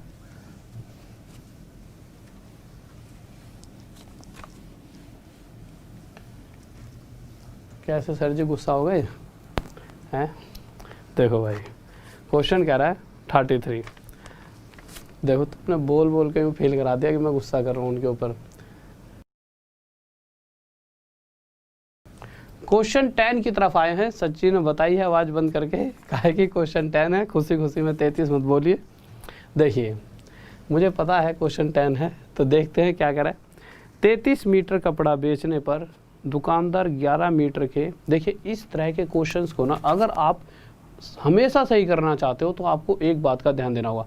अभी क्या होगा, मैंने एक क्वेश्चन लगा दिया, सभी बच्चे ना आंसर दे देंगे 33 1/3%, 33 1/3%, सभी का आंसर ही आ जाएगा। पर जैसे ही मैं इससे अगला क्वेश्चन लगवाऊंगा, अगला क्वेश्चन 11वां लगाना, 11वां क्वेश्चन लगा दिया। क्या 10वें और 11वें क्वेश्चन में आप कुछ अंतर देख पा रहे हो? जो बच्चा इस अंतर को देख लेगा वो हमेशा इस तरह के क्वेश्चंस को सही आंसर देने वाला है। तो आप सबसे पहले बताइए, क्या 10वें और 11वें क्वेश्चन में आपको कुछ अंतर नजर आया? क्या 10वें क्वेश्चन का आपका आंसर ये आ रहा था और 11वें का भी यही आ रहा है? अगर दोनों का आपका आंसर यही आ रहा है तो आप ये समझ लीजिए आप एग्ज़ाम में 1 नंबर अपना कटवाने वाले हो, ऊपर से माइनस में भी नंबर लोगे अगर आपका दोनों का ये आंसर आ रहा है। क्योंकि यहाँ तो चलो मैंने एक छोटा सा क्वेश्चन ये दिया जिसका आपका आंसर ही आ गया, अगर दूसरे वाले का भी यही आ रहा है तो इसका मतलब आपको क्वेश्चन का पता ही नहीं है कि ये क्वेश्चन किस तरह से सॉल्व किए जाते हैं। तो हम देख लेते हैं कि इस तरह के क्वेश्चन छोटे मोटे बड़े कैसे भी आ जाए, हमें किस तरह से सॉल्व करने हैं। तो देखते हैं जल्दी से किस तरह से इस तरह के क्वेश्चन को सॉल्व किया जाता है। तो आपको करना क्या है, नॉर्मल क्वेश्चन में क्या कहा गया है, 10वां लगाइए सर दोबारा से। देखो इस तरह के क्वेश्चंस में आपको सिर्फ एक जगह पर फोकस करना है। कहाँ गया, खो गया, ये रहा। कह रहा है 33 मीटर कपड़ा बेचा। 33 मीटर ही तो बेचा है, उसने ये तो नहीं कहा कि 33 रुपये में बेचा है, कहीं नहीं लिखा ना। तो आप ऐसे क्यों कह सकते हो कि 33 रुपये में बेचा है, 33 मीटर बेचा है, ठीक है। तो क्वेश्चन कह रहा है 33 मीटर कपड़ा बेचने पर उसे 11 मीटर के क्रय मूल्य है, 11 मीटर के क्रय मूल्य के बराबर जो भी प्रॉफिट हो रहा है या लॉस, कुछ भी हो सकता है, पर किसके बराबर हो रहा है, क्रय मूल्य के बराबर। अगर इंग्लिश में देखोगे तो इंग्लिश में लिखा हुआ है a shopkeeper earns profit, a shopkeeper earns profit equivalent to cost price. यही लाइन इस क्वेश्चन की सबसे इंपॉर्टेंट होती है। क्या कहेगा, जो उसने प्रॉफिट या लॉस जो भी लिया, 11 मीटर जो भी उसका प्रॉफिट है वो 11 मीटर के क्रय मूल्य किसके बराबर है। बस इस लाइन पे 11 प्यारा क्या लिख रहा है इससे मतलब ही नहीं है, किसके बराबर प्रॉफिट है, क्रय मूल्य के बराबर। यहाँ पे कॉस्ट प्राइस क्रय मूल्य की होता है कि जो प्रॉफिट है वो किसके इक्विवेलेंट है, कॉस्ट प्राइस के। अगर प्रॉफिट या लॉस जो भी है वो किसके बराबर है, क्रय मूल्य के बराबर, तो उस कंडीशन में जितने भी वो मीटर कपड़े बेच रहा होगा, 33, 34, 35, 36, जैसा कि उसने यहाँ पे बोल रखा है 33 मीटर उसने कपड़े बेचे, तो ये 33 उसके लिए क्या बन जाएगा, कॉस्ट प्राइस क्रय मूल्य। यहाँ पर वो ये भी दे सकता था कि उसको जो हानि हो रही है वो किसके बराबर है, क्रय मूल्य के। जो हानि हो रही है, जो loss equivalent to cost price, जो लॉस है वो किसके बराबर है, कॉस्ट प्राइस के, खरीदने वाले मूल्य के। तो उस कंडीशन में जितना भी वो कपड़ा बेचेगा वो हमारा कॉस्ट प्राइस। पर अगर गलती से यहाँ कॉस्ट प्राइस की जगह क्या लिखा जाता है, सेलिंग प्राइस, और यहाँ पे क्रय मूल्य की जगह हिंदी में क्या लिखा जाता है, विक्रय मूल्य, तो उस समय जो भी लाभ है किसके बराबर है, विक्रय मूल्य के बराबर है, profit equivalent to selling price. तो उस कंडीशन में अगर यहाँ पे सेलिंग प्राइस लिखा है तो जितने भी मीटर वो कपड़ा बेचेगा वो हमारा क्या कहलाएगा, सेलिंग प्राइस। बस इन 2 लाइनों पे ध्यान देना है और आपका आंसर हमेशा सही आएगा। तो आप क्वेश्चन दोबारा से पढ़ेंगे और वहाँ पर आप देखोगे कि जो वो लाभ ले रहा है, क्वेश्चन साफ साफ कह रहा है बेचने पर दुकानदार 11 मीटर के क्रय मूल्य के बराबर लाभ लेता है। क्रय मूल्य यानी कॉस्ट प्राइस के इक्विवेलेंट है उसका प्रॉफिट। तो जितने मीटर कपड़ा बेचा वो हो गया कॉस्ट प्राइस। प्रॉफिट कितने का है, 11 का। मुझे क्या चाहिए, प्रॉफिट परसेंट। क्या प्रॉफिट परसेंट निकालना बहुत बड़ा खेल है, नहीं। मुझे पता है प्रॉफिट परसेंट या लॉस परसेंट निकालते वक्त नीचे क्या रखते हैं, जितने रुपए में वस्तु खरीदी गई, यानी सीपी। सीपी कितना है, 33। ऊपर प्रॉफिट या लॉस जो भी है, तो प्रॉफिट कितना है, 11। 11 से 33 को काटा 1/3। परसेंटेज के लिए मल्टीप्लाई 100 कर लो या 1/3, डायरेक्ट कितना होता है 33, 1/3%। ये हमारा क्या आ गया आंसर। थोड़ा सा टेढ़ा मेढ़ा बन गया, यहाँ लिख देते हैं। नेक्स्ट क्वेश्चन आइए सर आप। तो अगले क्वेश्चन पर आते हैं, जल्दी से देखें क्या आंसर है। ठीक है, अब हम अगले पर आए। अब यहाँ से चीज़ें आपको और बेहतर तरीके से समझ आएंगी। ठीक है, अब हम अगले क्वेश्चन पर आ चुके हैं। सर जी एक बार आप मार्क कर दोगे कृपया करके। ठीक है, देखिए आपको अगर दुखी कर दिया तो ना ये बच्चे जिंदगी और आप खामा में गलती से, भैया आप सबको दुखी करके कहाँ जाऊँगा मैं। देखो तो क्वेश्चन पर आते हैं, अगले क्वेश्चन पर। तो 11वां क्वेश्चन क्या कह रहा है,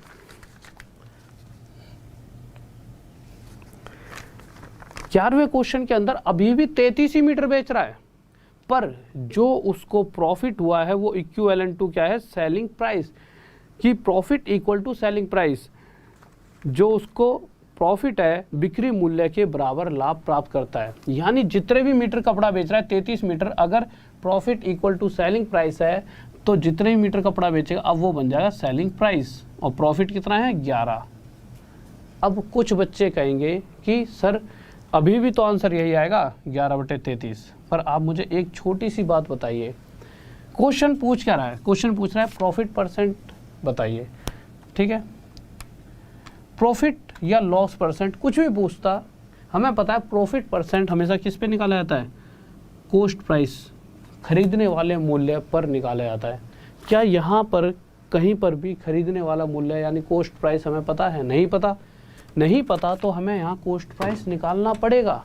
अब आपके हिसाब से यहाँ पे कॉस्ट प्राइस क्या होगा? अब फिर से कल वाली बात, कुछ बच्चों के लिए कॉस्ट प्राइस होता है भाई खरीदने वाला मूल्य है, तो कुछ बच्चे कहेंगे कि 33 में भाई प्रॉफिट 11 का जोड़ दिया 44, और कुछ बच्चे कहेंगे 33 में से 11 घटाया 22। ये दो तरीके के बच्चे पक्का इस क्लास को देख रहे होंगे।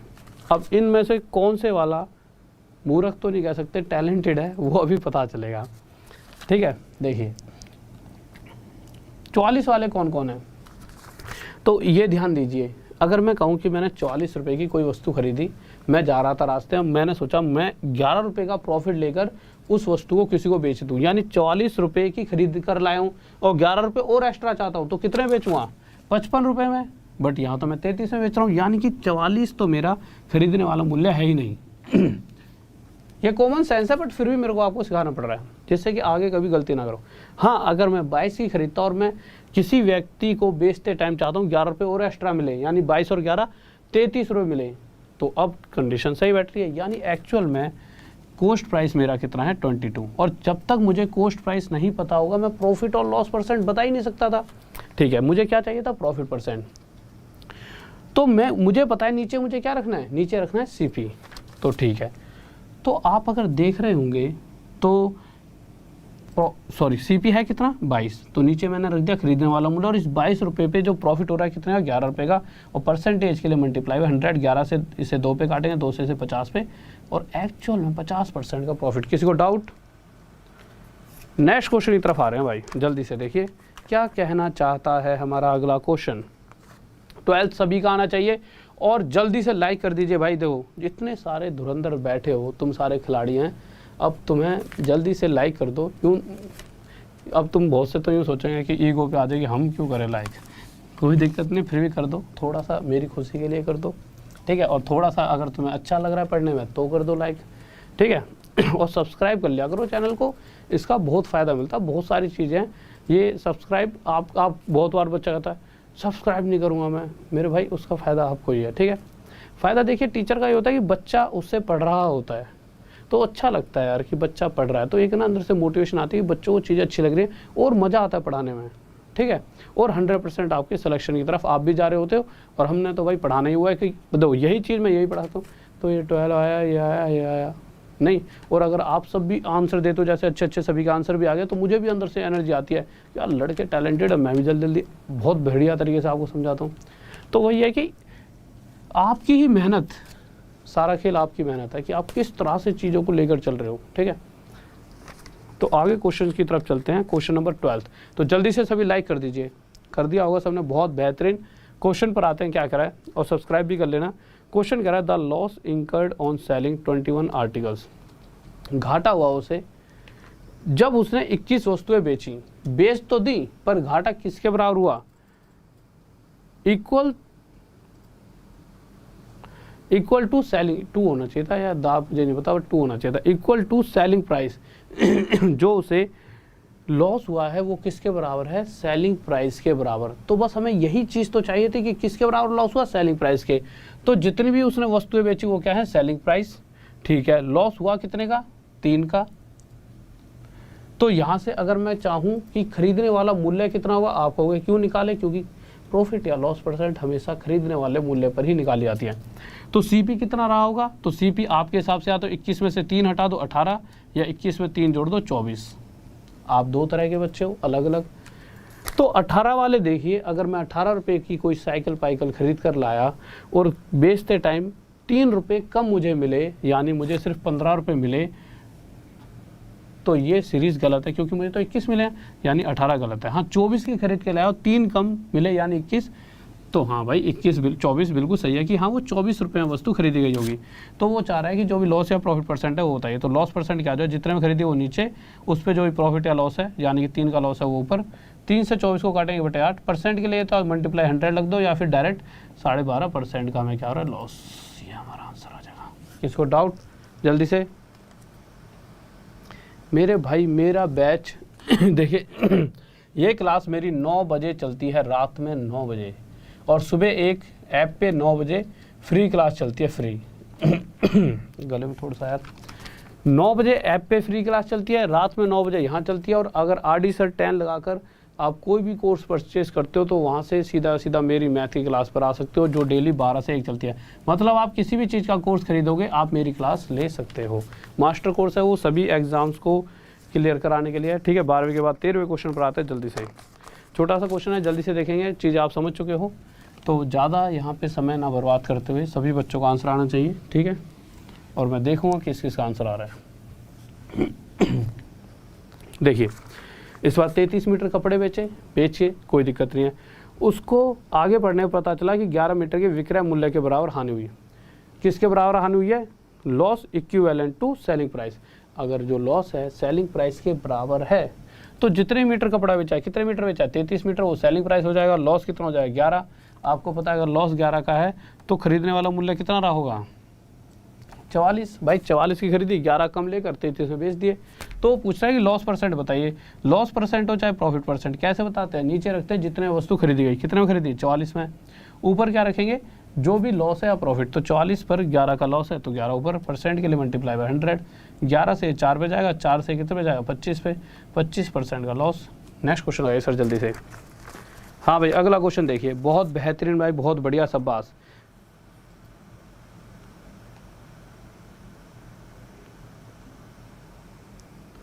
थैंक यू भाई, थैंक यू। 14वें क्वेश्चन पर आते हैं, क्या कहना चाहता है हमारा 14th क्वेश्चन।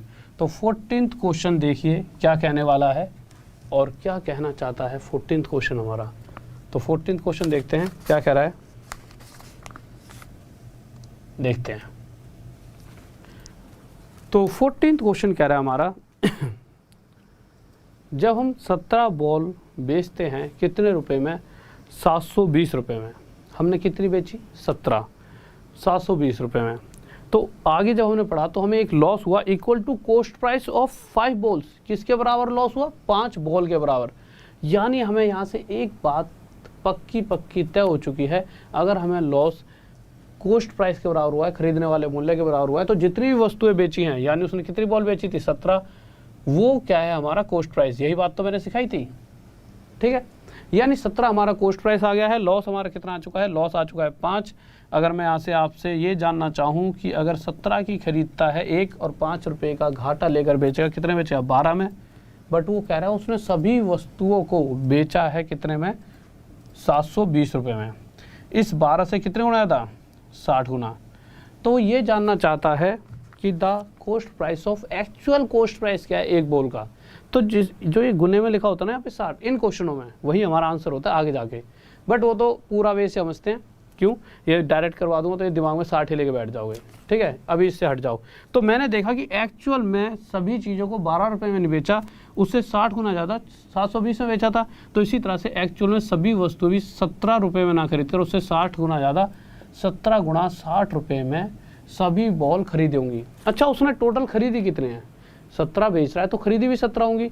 अगर मैं चाहूँ कि उसने एक कितने में खरीदी, एक्चुअल प्राइस बताना है, तो टोटल सभी 17 बॉल इतने रुपए में खरीदी, तो एक बॉल 17 से डिवाइड करेंगे, एक बॉल 60 रुपये में खरीदी। इसीलिए मैंने कहा था डायरेक्ट 60 ही आंसर आ जाए। किसी को डाउट? ठीक है, बहुत ही बेहतरीन, लाजवाब, गजब। अगले क्वेश्चन पर आते हैं। तो अगला क्वेश्चन देखते हैं क्या कर रहे हैं, ठीक है। 15th क्वेश्चन जल्दी से स्पीड में करते हैं, ठीक है। तो 15th क्वेश्चन की तरफ हम आने वाले हैं। क्या कहने वाला है 15th क्वेश्चन हमारा? देखिए 15th क्वेश्चन कह रहा है किसी व्यक्ति ने 12 कॉपी बेची, बेचते टाइम उसे क्या हुआ? उसने प्रॉफिट लिया किसके बराबर? कॉस्ट प्राइस के बराबर। 3 प्रतियों की लागत मूल्य प्राप्त, हाँ ठीक है, ये लिखा हुआ गेनिंग कॉस्ट प्राइस।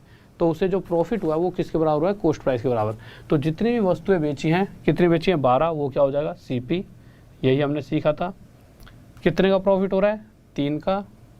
तो 12 पर 3 का प्रॉफिट कितने रुपए में बेचेगा? एक 15 में। कह रहा है 15 में नहीं बेच रहा, मतलब सभी उसको 15 में बेच रहा हो। 15 में नहीं बेच रहा, कितने में बेचता है? 1800 रुपये में। इससे कितने गुना आया था? 15 कम 15 है, अच्छा, इससे 120 गुना ज़्यादा। तो इसी तरह से सभी वस्तुओं को जब वो खरीद रहा होगा तो भी 12 रुपये में ना खरीद कर इससे 120 गुना ज़्यादा, यानी 12 × 120 रुपये में खरीदता होगा। मैं इसको आपस में मल्टीप्लाई इसलिए नहीं कर रहा, कुछ ना कुछ कटने वाला है।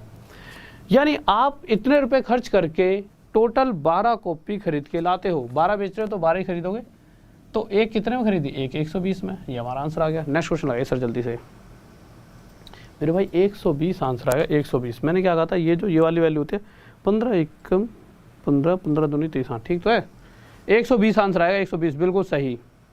अगला क्वेश्चन देखिए आपके सामने, बच्चों वाला, बहुत ही बेहतरीन सा है, ज़्यादा ही छोटा सा क्वेश्चन है, ठीक है। बट ये है कि भाई पेपर में आता है तो कराना पड़ेगा, कल को आ जाएगा तो आप यही कहोगे सर नहीं कराया था, ठीक है। तो अगला क्वेश्चन, और RD सर 10, कोई भी बच्चा जब भी कोर्स परचेज करना चाहे अनअकैडमी पे किसी भी चीज़ का, बस RD सर 10 कोड यूज़ करें। कुछ भी कोर्स परचेज करते हो कुछ भी, तो RD सर 10, R मतलब राहुल, D मतलब देसवाल, RD सर 10 कोड का यूज़ करो और 10% डिस्काउंट मिल जाएगा। और मेरा भी बैच स्टार्ट हो चुका है, आज मेरी पहली क्लास थी, ठीक है। और ये Rahul Deswal maths wifi study, ये टेलीग्राम का एक ग्रुप है, इसके अंदर जाओ, आपको सारी चीज़ें मुझसे रिलेटेड वहाँ मिल जाएंगी। 16वें क्वेश्चन पर आगे। क्वेश्चन को ना ध्यान से समझना, इस क्वेश्चन को आप आंसर निकाल लोगे, पर आप ना इस क्वेश्चन का आंसर तो हमेशा दे दोगे, बट अगर आपसे कोई पूछ ले ऐसा हुआ क्यों, तो आप ना खुद भी कंफ्यूज रहोगे। क्यों रहोगे, देखिए क्वेश्चन की लैंग्वेज समझो, वो क्या कह रहा है, उसने 400 रुपये में बेचा और 400 के स्थान में 350 में बेचने पर उसका जो घाटा है उसमें इंक्रीमेंट हुआ, यानी कि, अरे सर जी आंख में लग जाएगी यार, मुझे क्यों डरा रहे हो, हाँ ठीक है, समझ रहे हो ना मेरा ध्यान कैसे कैसे रहता है, ठीक है। देखो कैंची से यहाँ पे खुजा रहे हैं यहाँ पे ठीक है। तो देखिए, तो क्वेश्चन पर आ जाते हैं। तो क्वेश्चन में क्या कह रहा है कि 400 रुपये के स्थान पर 350 में बेचने पर उसके घाटे में वृद्धि हुई। तो यहीं से आपको एक बात तय हो चुकी है कि उस 400 में बेचने पर भी उसे लॉस था और 350 रुपये में बेचने पर भी उसे लॉस हो रहा है, पर जो लॉस है वो पहले से कितने रुपए ज़्यादा है, 50 रुपये ज़्यादा, साफ साफ दिखाई दे रहा है। पर उसने इस बात को ये नहीं कहा उसे 50 रुपये एक्स्ट्रा लॉस हो रहा है, उसने कहा उसे पहले से 5% एक्स्ट्रा लॉस हो रहा है, यानी कि उसने इस वैल्यू को परसेंट में बता दिया कि ये वैल्यू परसेंट में कितनी है, 5%, यानी जो भी प्राइस रहा है उस प्राइस का 5% लॉस 50 रुपये के बराबर है। तो वो अपने आप में कितना रुपए का रहा होगा, उसका जो एक्चुअल प्राइस होगा, वो एक्चुअल प्राइस होता है 100%। तो 100% कैसे निकालते हैं, सबसे पहले 1% निकाल लो, कितना आ जाएगा 10, तो 1% 10 के बराबर है। तो 100% बनाने के लिए से 2 जीरो यहाँ और 2 जीरो यहाँ, और ये आ जाएगा आपका 100%। और कल आपकी मैराथन क्लास होगी रात में 9 बजे से, ध्यान रखना इस बात का, रात में 9 बजे से जितने भी प्रीवियस क्वेश्चंस हैं, प्रीवियस ईयर क्वेश्चंस हैं, CI, compound interest and SI के, इन सभी की जो भी 2017, 18, 19 में आए हैं, इन सभी की प्रीवियस ईयर क्वेश्चंस की मैराथन लूँगा रात में 9 बजे से। तो सभी स्टूडेंट्स आ जाना। अगला क्वेश्चन लगाइए सर, पहले इसका आंसर किस किसका आ गया, जल्दी से बताइए।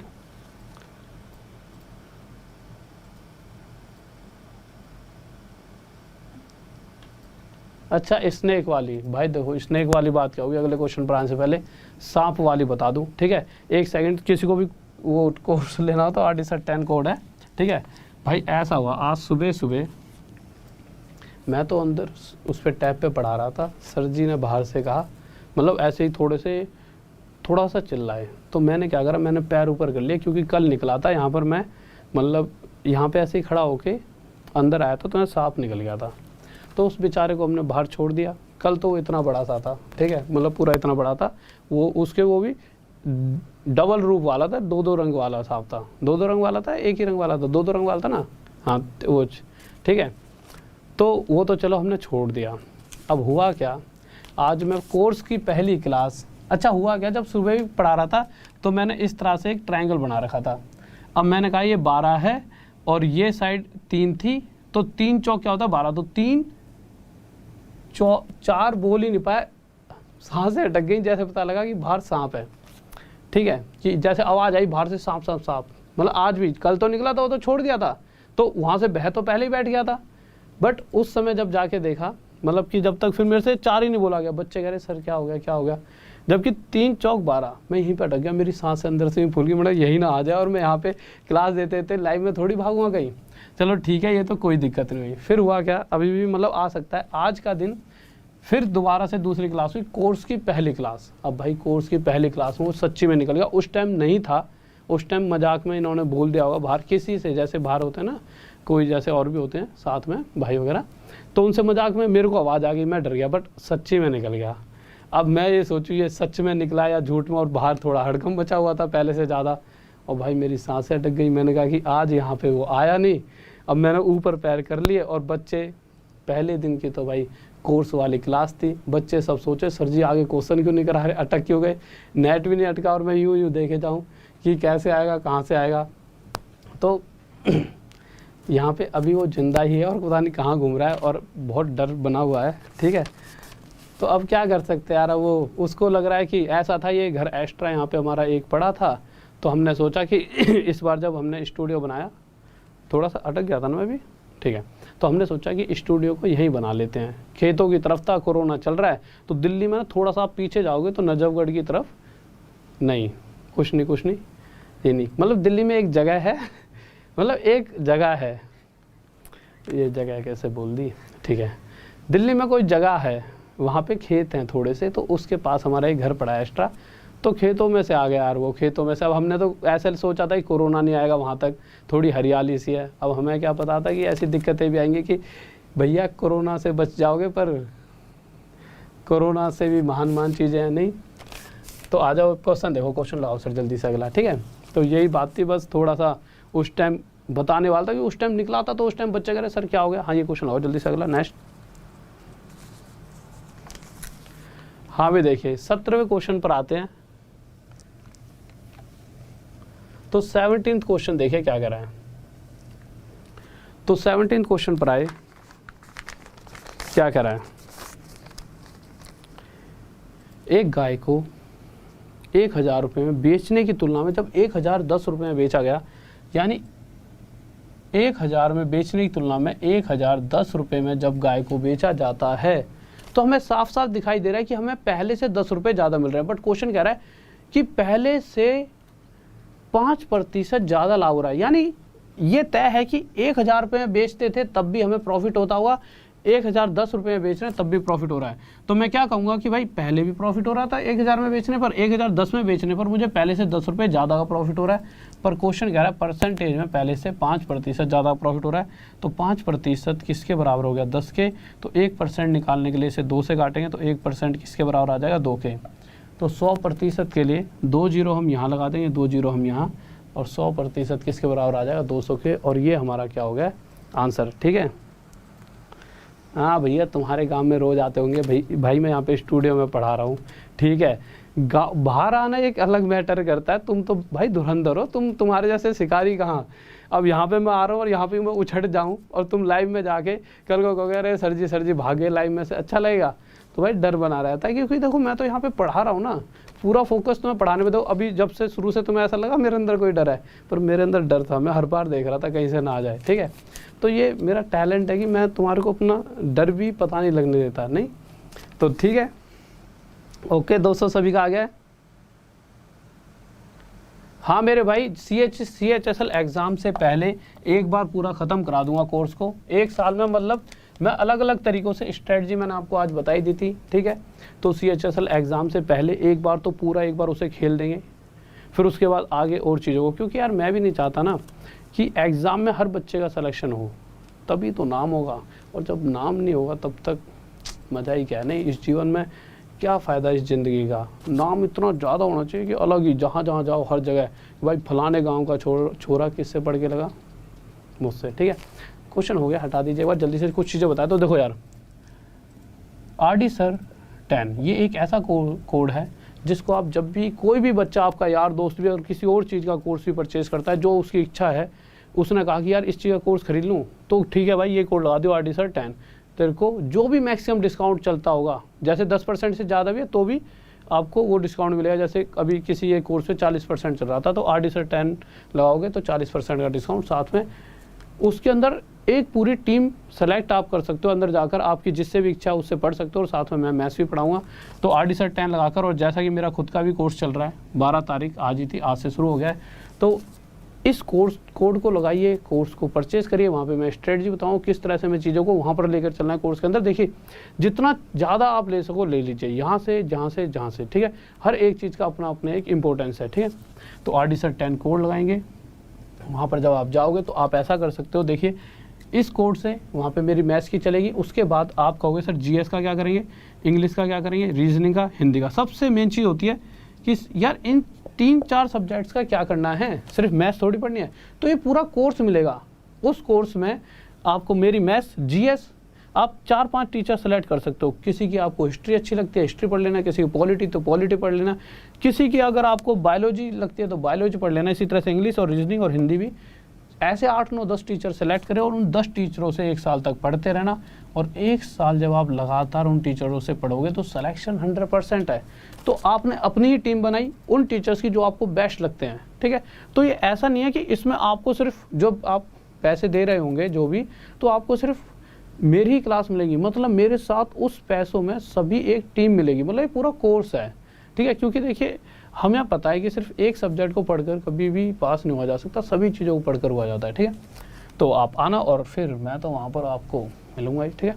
तो आप ये कोड लगा सकते हो। और दूसरी चीज़, जो सुबह फ्री क्लास स्पेशल चला रखी है मैंने, स्पेशल फ्री क्लास, तो वो कैसे लेनी है आपको, नॉर्मल राहुल देसवाल मैथ्स, ये लिखोगे RHUL राहुल DESH, देसवाल में DESH लगाना, ठीक है। कुछ बच्चे H नहीं लगाते यहाँ पे, बट मैं H लगाता हूँ, DESHWL Rahul Deswal maths wifi study. तो टेलीग्राम में जुड़ जाना। तो टेलीग्राम में जुड़ने के बाद आपको ना सुबह फ्री क्लास का एक लिंक मिल जाएगा, उस पर क्लिक करोगे, क्लिक करते इस तरह से दिखेगा, नोटिफाई मी पे क्लिक करना। आगे जाओगे तो एक छोटी सी नन्ही मुन्नी मेरी फोटो यहाँ दिखेगी, उस पर क्लिक कर देना। क्लिक करते इस तरह से फॉलो का ऑप्शन आएगा, फॉलो कर लेना। उसके बाद जब भी ये फ्री वाली क्लास होती है, डेली होती है फ्री वाली, कल सुबह भी है, SCF का पार्ट 2 कराऊंगा, तो ये फ्री वाली क्लास भी आप तक सुबह सुबह पहुंच जाएगी। तो SCF का पार्ट 2 और जो कल रात में 9 बजे बहुत बेहतरीन मैराथन लेके आ रहा हूँ आपके लिए। देखिए मैथ्स मैराथन CI और SI के जितने भी प्रीवियस ईयर क्वेश्चन हैं सभी आपको एक साथ करा दूंगा। तो मैथ्स मैराथन आ रही है, आपको बहुत मजा आएगा इस क्लास के अंदर, ठीक है। तो रात में 9 बजे ये वाली हमारी क्लास आएगी। तो ओके स्टूडेंट्स, तो ये चीज़ आप समझ गए होंगे। तो RD Sir 10, इस कोड को अपने दिमाग में भर लीजिए। आपका कोई भी दोस्त कैसा भी कभी भी कहता है कि यार मुझे कोई कोर्स परचेज करना है अनअकैडमी से, तो आप उसे बोलिए RD Sir 10, ये कोड वो लगा सकता है, ठीक है। ओके, कोई डाउट? मेरे भाई मेरा एड्रेस अभी आपको पता नहीं है, जो मैंने बोला है वो शब्द मैंने झूठ बोले हैं, मैं वहाँ पे रहता ही नहीं हूँ, मैं कहीं और रहता हूँ, ठीक है। तो ठीक है, ओके स्टूडेंट्स, तो ऑल द बेस्ट। और इसी के साथ पढ़ते रहो और जल्दी से जल्दी जॉब लो और जॉब लेकर पेरेंट्स को खुश करो। क्योंकि एंड में बात की है कि भैया फ्री तुम्हारी शादियों की दावत भी तो खानी है, तुम्हारे बच्चे खिलाने अभी हमें, ठीक है। तो जल्दी से जॉब ले लो और लव यू सभी को, और ऑल द बेस्ट, और मेहनत करते रहें। और एक बार जाते आते प्यारा सा जय हिंद, जय भारत, बाय।